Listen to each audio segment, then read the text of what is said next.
I am Professor Arun J, Associate Professor, Department of Mechanical Engineering, Marian Engineering College. So today I am going to explain about the heat balance test performed in internal combustion engines. So the main aim of this experiment is to find out how much of heat energy is completely converted into useful work, that is the brake power.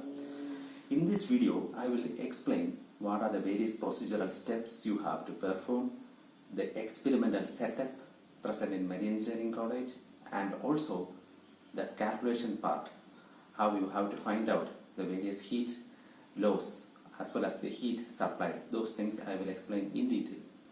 And then, other than that, here there exists a simulated Excel sheet where you have to enter the value of the torque that you are going to apply in the engine. Then you will get the observation readings. And based on that, you can perform the calculations. Okay, let's see the first slide. It is known that the heat energy supplied by the combustion of fuel is not completely converted into useful work, that is brake power. Some amount of heat is carried by the cooling water and exhaust gas, and there also exist certain unaccountable loss of heat also. The main aim of heat balance test is to find how much percentage of heat is converted into useful work. Let's see the experimental setup for performing the heat balance test. So here we are using a computerized test rig. Here we can see the display units here. Here we can see, from here we will get the torque applied to the engine by means of eddy current dynamometer. And next here we will get the temperatures measured by the various thermocouples, say T1, T2, T3 and T4. And next is the exhaust gas temperature can be determined by means of this temperature indicator. And the RPM of the engine can be determined by means of the speed indicator here.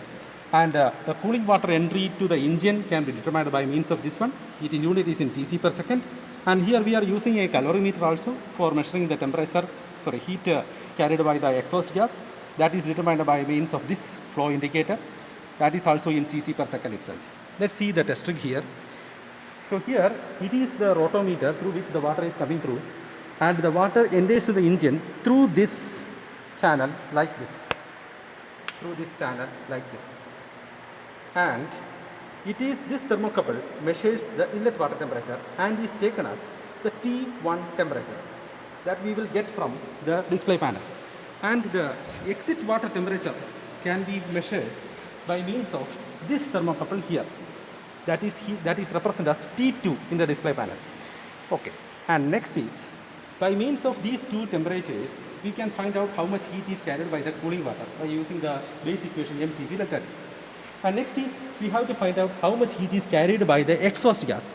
That can be determined by means of this thermocouple, and it is denoted by Ti in our display unit, Ti.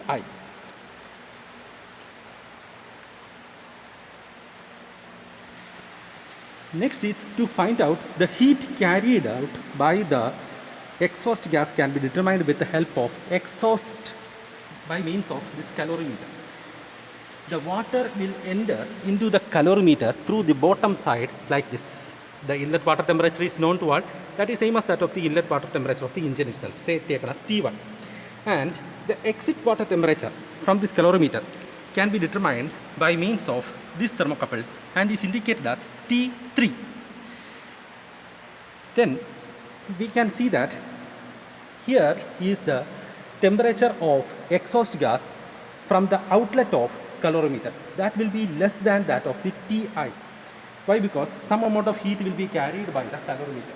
By equating the heat of this calorimeter as well as the exhaust gas, we can find out the heat capacity of exhaust gas, which seems to be unknown. So after finding out those things, we can easily find out how much unaccountable loss will be there in the engine, and finally we can find out how much heat energy is completely converted to brake power. So this is the main aim of this heat balance test. Rest of things we can see in the calculation part. This slide represents the procedural steps for conducting the heat balance test. After entering the predetermined torque, we can find out the time for 10 cc fuel consumption and temperatures T1, T2, T3, T4, and also the Ti exhaust gas temperature. and also we can find out the rotometer reading.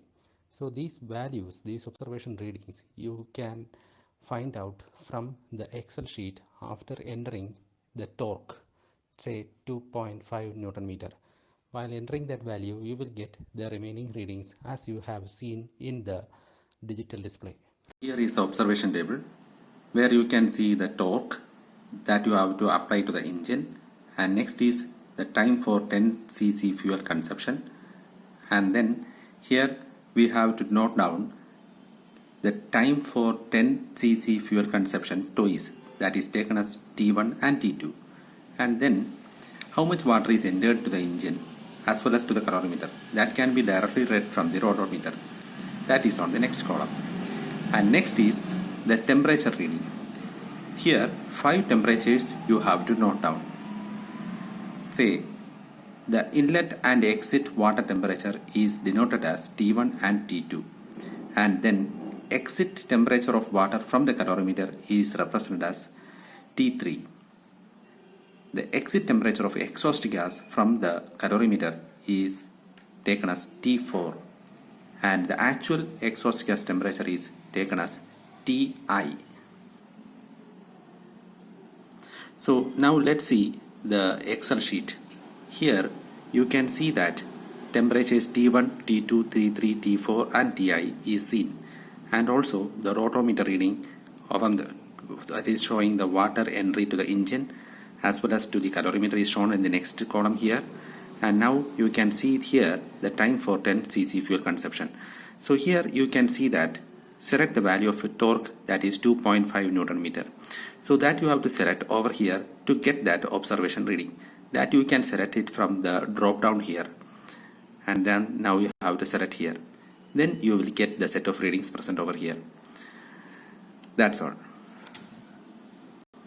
Next, coming to the calculation part, first of all we can find out how much heat is supplied to the engine. That will be equivalent to the amount of fuel consumed. That very easily you can find out by multiplying the total fuel consumption with the calorific value of the fuel. So the calorific value of the fuel is given, that is 45,500, and the TFC of the fuel can be directly find out by means of the time for 10 cc consumption of fuel. So note here you have to convert that into kilogram per hour. So directly when you put those values here, you will get that in kilogram per hour itself. That you can see 10 by T into rho f Vf by 1000 into 3600 kilogram per hour. And next is how much heat is converted into the brake power. That is equivalent to what? The brake power itself. So QBP is can be found out by using the expression 2 pi nt by 1000 into 60. Why it is multiplied with the 60? Because you have to convert that into kilojoule per hour. And that T is directly obtained from the test trick that you already seen. That is known value is given there. And N is a rated RPM. Here we are setting that is a 1500 RPM. Okay. Next is the heat carried by the cooling water. So that can be found out by using the basic expression heat capacity into change in temperature, say mCWCP into delta T, where mCW is the mass of cooling water. So let's see how we can find out that mass of cooling water. From the rotometer, I already told you that we will get the volume flow rate, that is VCW is the volume flow rate of the cooling water used that enters into the engine. That can be directly read from that test trick. So that unit will be in cc per second. So that you have to convert to get the mass flow rate in kilogram per hour. How? That is volume into density. That expression you can see the mass of cooling water mCW is equal to VCW into 10 raised to minus 6 to convert the unit cc per second, and multiplied with 3600 to convert the second into hours, and then multiplied with the density of water, that is 1000 kilogram per meter cube. So after obtaining the mass of cooling water, substitute in that base equation QCW is equal to mCW Cp delta T, and where delta T is the difference between inlet water temperature and exit water temperature to the engine. Next is to find out the heat carried by the exhaust gas. So that can also be determined by means of the previous expression that we used in cooling water, that is mCp delta T. But here mCp is of exhaust gas, which is an unknown quantity. So that can be determined with the help of a water calorimeter, as I already told you during the experimental setup. So here we are going to equate the heat lost by the exhaust gas and heat gained by the water inside the calorimeter. As we said earlier, we can see that mCp of exhaust gas into delta T, that is Ti is the inlet exhaust temperature and T4 is the exit of exhaust gas temperature of calorimeter, and then that is equivalent to mass of water and Cp of water entered into the calorimeter multiplied with the temperature difference of the water, that is T3 minus T1. So from that we will get the unknown quantity MEX CPX, that is mCp of exhaust gas. After getting that quantity, substitute in the base equation QEX is equal to MEX CPX delta T, where delta T is the temperature difference between the exhaust gas and the ambient temperature, room temperature. Okay, that is Ti minus T1.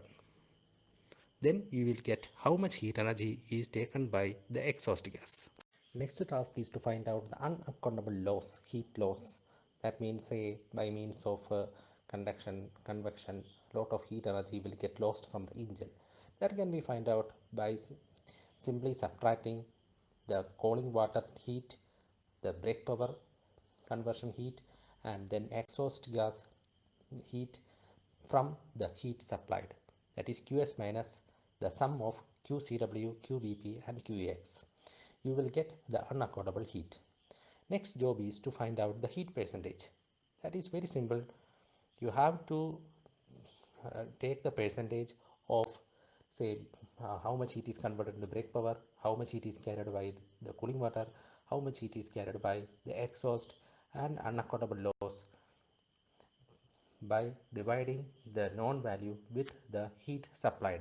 Say for example, in the case of a percentage of QBP, that is determined by QBP by QS into 100. So like that way you have to find out the remaining things. So next job is you have to fill up this table. So to fill up this table, you have to substitute the observation readings in the formulas that we already discussed, and you have to show how the calculation is performed, just similar that you have did in the previous labs, and then that value is to be represented over here, and then you have to submit the results also, what result you got, and then you have to make up an inference for that. That's all regarding with the heat balance test, and for any query please contact me, Mr. Arun J.